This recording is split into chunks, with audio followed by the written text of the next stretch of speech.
Just left the camp for the night, hiking up some stuff. Look at that. I don't know if you can really even see it. It's supposed to be a pretty mild day compared to yesterday. We are going to be going like 10 or 11 miles today, and then it's going to make it for a short day tomorrow into Fontana Dam. I think tonight we're going to Cable Gap Shelter, I believe. Yesterday was pretty rough. Just that 7 miles up, and then did the mile up to Chioa Bald, and then after that there's 2.5 extra miles, I think, or something like that. Good thing about starting early is, like earlier in the year, is all these trees, they don't have leaves on them, so you can see all the views just while you're walking instead of having to wait till you get to a clearing. So I left Locust Grove campsite last night, or this morning. We stayed there last night, and then as I was leaving, Survivor ended up walking around the corner, so I waited for him to catch up, talked to him for a little bit. He stayed at Sassafras Gap last night. We're heading towards Cable Creek Gap or something, Cable something Gap. Views aren't too bad today with no leaves on the trees. Tomorrow shouldn't be too bad of a day. Going down to, so today Cable something. Tomorrow hiking like the 5 or 6 miles down to the Fontana Hilton, and then I think Better Together. I'm not 100% sure, but their sister is coming down, and they said they'd give me a ride into town so I can resupply. There's going to be one big uphill before the shelter, and then I think, don't quote me on this, I think it's all downhill, or mostly downhill from there. So that should be pretty cool. It's going to be a big day, a long day today, but it'll make tomorrow much shorter and much more worth it. It'll be a really short day into Fontana. So I'm just hiking down still to Stacoa Gap, I think, and then there's one uphill after that, and then stopping at the shelter for a little break, and then gonna keep going to the next shelter. But I just want to show you this real quick. This would be an awesome camp spot right here.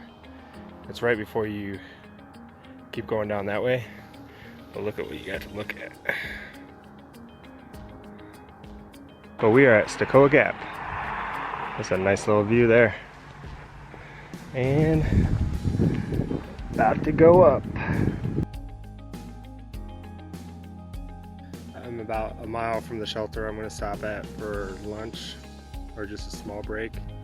But man, this uphill to get to it is kicking my butt. I don't know if you can see that. That's what I just went up. And I still gotta go up there. And it's about a mile more. So just taking a break here.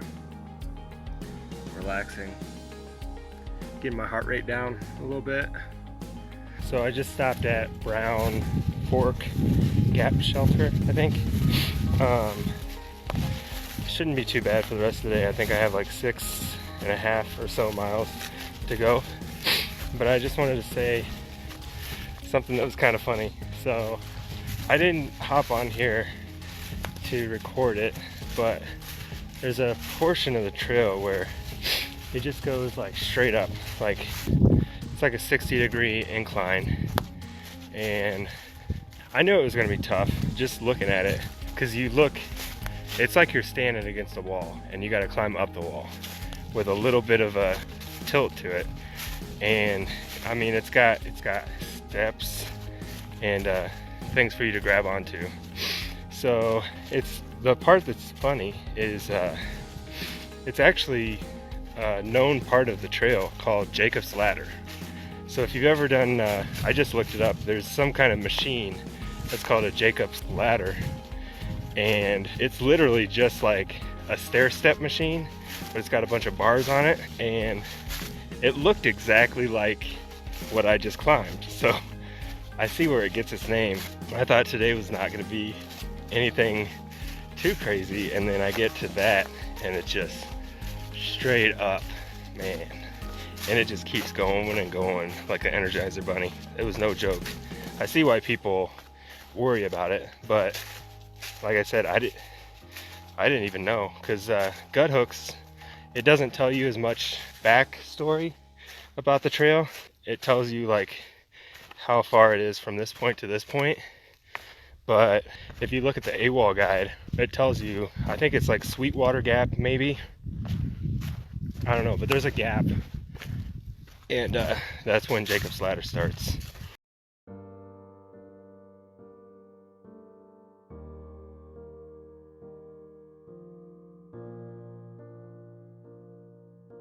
I'm gonna do this on a live, but Julie earlier had asked why did I decide to do this, and I kind of talked a little bit about people coming out here to run from things and find things, but the reason I'm out here is I'm working on something.